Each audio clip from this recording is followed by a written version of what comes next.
A pesar de todo, Roma se convertiría en la civilización más poderosa y tecnológicamente avanzada que haya visto el mundo.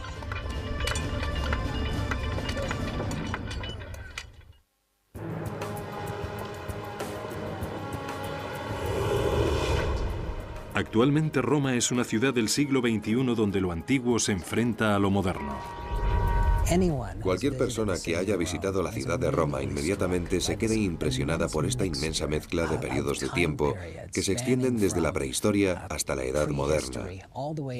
Y lo más maravilloso de Roma es que estás viviendo en medio de la historia de una de las civilizaciones más grandes que haya formado parte de la humanidad.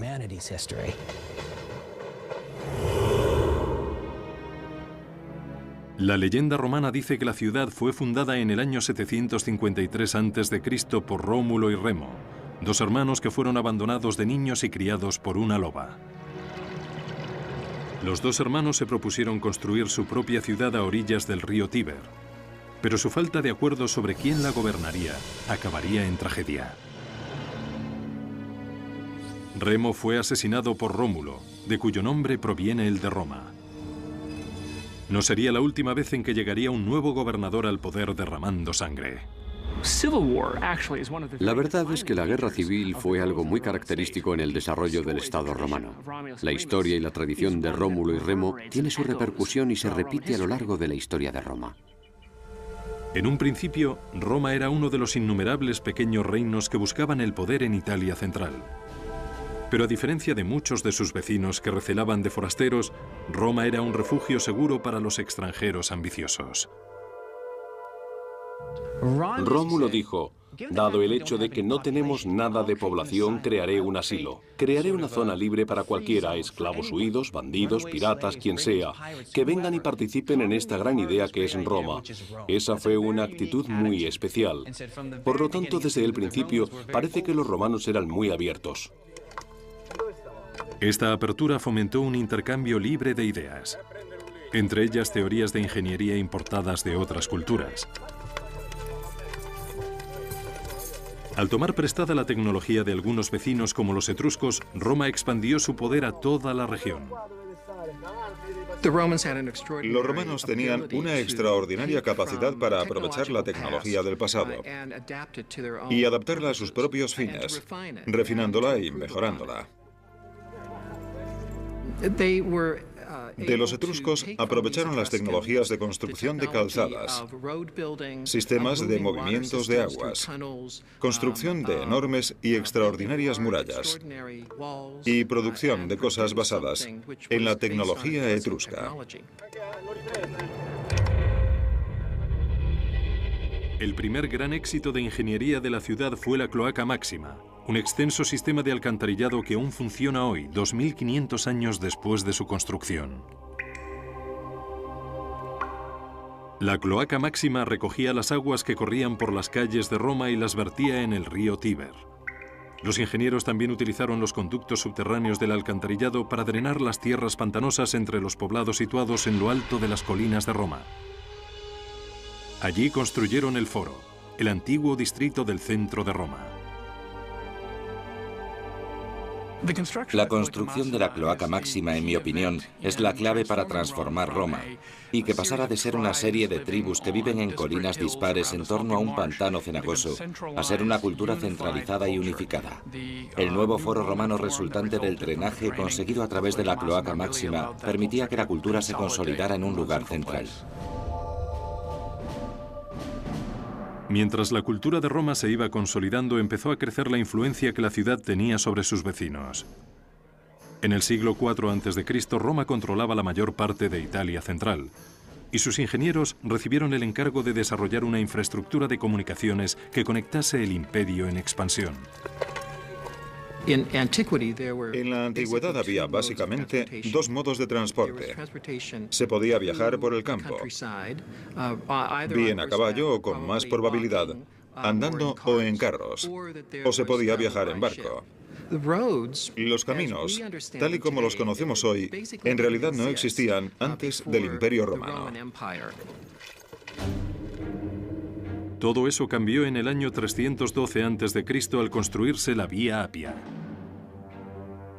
La primera calzada nacional de Roma que recorría 212 kilómetros desde la capital hasta la provincia de Campania al sur. Para trazar la ruta más recta y rápida por la costa, los ingenieros romanos utilizaron un instrumento especial de topografía. Los romanos utilizaban una herramienta llamada groma, que consistía en una barra vertical con una cruz en la parte superior que se ponía sobre el suelo. Mirando a través de la cruz se podían alinear dos puntos en línea recta. La gran diferencia entre las calzadas romanas y las carreteras actuales es que los romanos no podían trazar curvas. Por lo tanto, las calzadas eran completamente rectas hasta un punto en que giraban en ángulo cerrado y otra vez totalmente rectas en otra dirección. La dificultad, por supuesto, de construir calzadas tan rectas en cualquier dirección es que se encontraban con colinas y valles por los que había que cruzar, pero cuando se encontraban con esta situación, atravesaban la montaña para poder seguir llevando la calzada en línea recta. Una vez se conseguía despejar la ruta ideal, se cavaba una zanja ancha y se rellenaba con tierra y cantos rodados para crear una base sólida. Después se cubría con una capa de grava compactada con arcilla o mortero. La superficie superior se componía de una capa de gruesos adoquines inclinados que permitían que el agua escurriera hacia los lados. Las calzadas resultarían tremendamente amenazantes. Cuando vieras las calzadas te preguntarías, ¿cuánto tiempo tardarán 10.000 soldados en llegar hasta mi casa? Creo que me lo voy a pensar dos veces antes de hacer ninguna tontería contra Roma. En el momento del asesinato de Julio César en el año 44 a.C., Roma controlaba la mayor parte de Europa occidental y África del norte. Había derrotado a Cartago un siglo antes, lo que la convertía en la única superpotencia del mundo mediterráneo.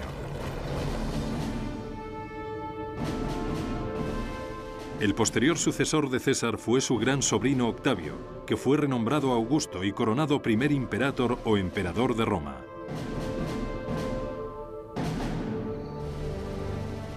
Con Augusto, la red de calzada romana se expandió hasta alcanzar los rincones más remotos del imperio. Una vez pavimentadas las calzadas, era el momento de crear nuevos destinos. En la época de Augusto, empezaron a surgir por todas partes ciudades al estilo romano dotadas de un foro, un teatro, un anfiteatro, una basílica y todas las demás grandes características de la ciudad de Roma. Para los habitantes de las provincias recién conquistadas, las nuevas ciudades suponían un fuerte respaldo al estilo de vida romano. A estas nuevas ciudades, centros urbanos que eran símbolos de la civilización, de un nivel de vida más alto, donde había trabajos increíbles y dinero, acudían multitudes de personas al igual que hoy en busca de trabajo.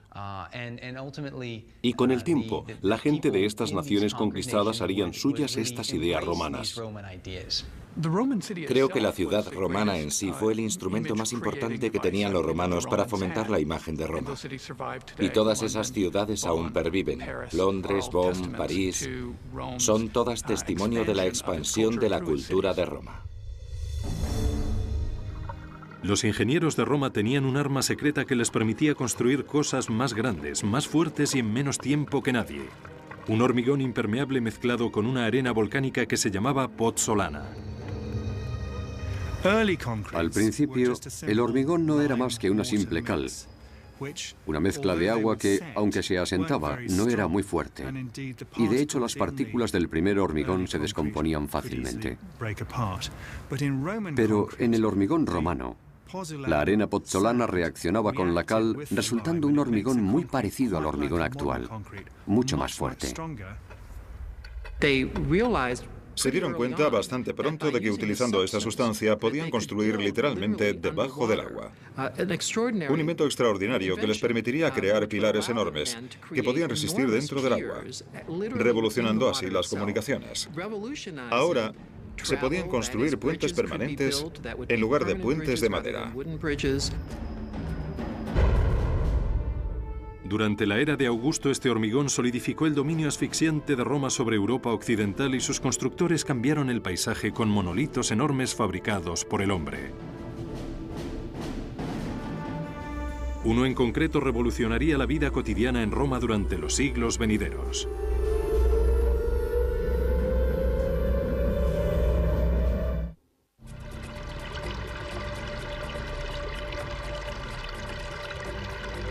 En el siglo I, Roma se había convertido en la única superpotencia de Europa. Todo eso cambió en el año 312 a.C. al construirse la Vía Apia, la primera calzada nacional de Roma que recorría 212 kilómetros desde la capital hasta la provincia de Campania al sur. Para trazar la ruta más recta y rápida por la costa, los ingenieros romanos utilizaron un instrumento especial de topografía. Los romanos utilizaban una herramienta llamada groma, que consistía en una barra vertical con una cruz en la parte superior que se ponía sobre el suelo. Mirando a través de la cruz se podían alinear dos puntos en línea recta. La gran diferencia entre las calzadas romanas y las carreteras actuales es que los romanos no podían trazar curvas. Por lo tanto, las calzadas eran completamente rectas hasta un punto en que giraban en ángulo cerrado y otra vez totalmente rectas en otra dirección. La dificultad, por supuesto, de construir calzadas tan rectas en cualquier dirección es que se encontraban con colinas y valles por los que había que cruzar, pero cuando se encontraban con esta situación, atravesaban la montaña para poder seguir llevando la calzada en línea recta. Una vez se conseguía despejar la ruta ideal, se cavaba una zanja ancha y se rellenaba con tierra y canto rodados para crear una base sólida. Después se cubría con una capa de grava compactada con arcilla o mortero. La superficie superior se componía de una capa de gruesos adoquines inclinados que permitían que el agua escurriera hacia los lados. Las calzadas resultarían tremendamente amenazantes. Cuando vieras las calzadas te preguntarías, ¿cuánto tiempo tardarán 10.000 soldados en llegar hasta mi casa? Creo que me lo voy a pensar dos veces. 2.500 años después de su construcción. La cloaca máxima recogía las aguas que corrían por las calles de Roma y las vertía en el río Tíber. Los ingenieros también utilizaron los conductos subterráneos del alcantarillado para drenar las tierras pantanosas entre los poblados situados en lo alto de las colinas de Roma. Allí construyeron el Foro, el antiguo distrito del centro de Roma. La construcción de la cloaca máxima, en mi opinión, es la clave para transformar Roma y que pasara de ser una serie de tribus que viven en colinas dispares en torno a un pantano cenagoso a ser una cultura centralizada y unificada. El nuevo foro romano resultante del drenaje conseguido a través de la cloaca máxima permitía que la cultura se consolidara en un lugar central. Mientras la cultura de Roma se iba consolidando, empezó a crecer la influencia que la ciudad tenía sobre sus vecinos. En el siglo IV a.C., Roma controlaba la mayor parte de Italia central, y sus ingenieros recibieron el encargo de desarrollar una infraestructura de comunicaciones que conectase el imperio en expansión. En la antigüedad había básicamente dos modos de transporte. Se podía viajar por el campo, bien a caballo o con más probabilidad, andando o en carros, o se podía viajar en barco. Los caminos, tal y como los conocemos hoy, en realidad no existían antes del Imperio Romano. Al principio, Roma era uno de los innumerables pequeños reinos que buscaban el poder en Italia central. Pero a diferencia de muchos de sus vecinos que recelaban de forasteros, Roma era un refugio seguro para los extranjeros ambiciosos. Rómulo dijo, dado el hecho de que no tenemos nada de población, crearé un asilo. Crearé una zona libre para cualquiera, esclavos huidos, bandidos, piratas, quien sea, que vengan y participen en esta gran idea que es Roma. Esa fue una actitud muy especial. Por lo tanto, desde el principio, parece que los romanos eran muy abiertos. Esta apertura fomentó un intercambio libre de ideas, entre ellas teorías de ingeniería importadas de otras culturas. Al tomar prestada la tecnología de algunos vecinos como los etruscos, Roma expandió su poder a toda la región. Los romanos tenían una extraordinaria capacidad para aprovechar la tecnología del pasado y adaptarla a sus propios fines, refinándola y mejorándola. De los etruscos aprovecharon las tecnologías de construcción de calzadas, sistemas de movimientos de aguas, construcción de enormes y extraordinarias murallas y producción de cosas basadas en la tecnología etrusca. El primer gran éxito de ingeniería de la ciudad fue la cloaca máxima, un extenso sistema de alcantarillado que aún funciona hoy. Antes de hacer ninguna tontería contra Roma. En el momento del asesinato de Julio César en el año 44 a.C., Roma controlaba la mayor parte de Europa occidental y África del Norte. Había derrotado a Cartago un siglo antes, lo que la convertía en la única superpotencia del mundo mediterráneo. El posterior sucesor de César fue su gran sobrino Octavio, que fue renombrado Augusto y coronado primer imperator o emperador de Roma.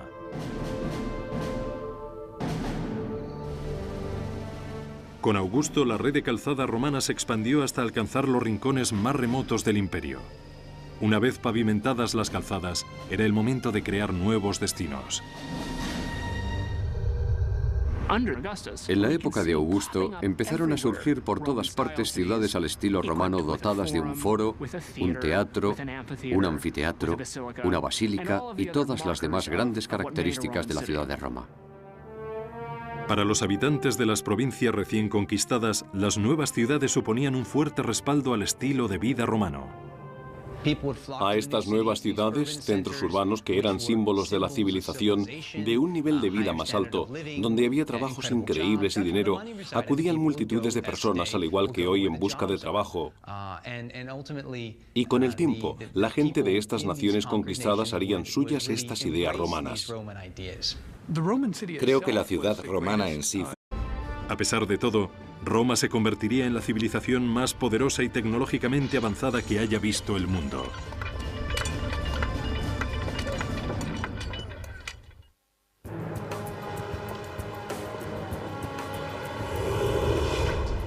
Actualmente Roma es una ciudad del siglo XXI donde lo antiguo se enfrenta a lo moderno. Cualquier persona que haya visitado la ciudad de Roma inmediatamente se quede impresionada por esta inmensa mezcla de periodos de tiempo que se extienden desde la prehistoria hasta la edad moderna. Y lo más maravilloso de Roma es que estás viviendo en medio de la historia de una de las civilizaciones más grandes que haya formado parte de la humanidad.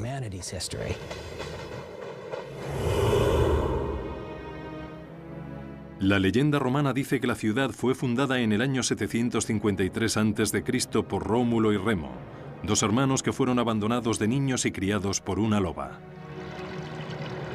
Los dos hermanos se propusieron construir su propia ciudad a orillas del río Tíber, pero su falta de acuerdo sobre quién la gobernaría acabaría en tragedia. Remo fue asesinado por Rómulo, de cuyo nombre proviene el de Roma. No sería la última vez en que llegaría un nuevo gobernador al poder derramando sangre. La verdad es que la guerra civil fue algo muy característico en el desarrollo del Estado romano. La historia y la tradición de Rómulo y Remo tiene su repercusión y se repite a lo largo de la historia de Roma. En un principio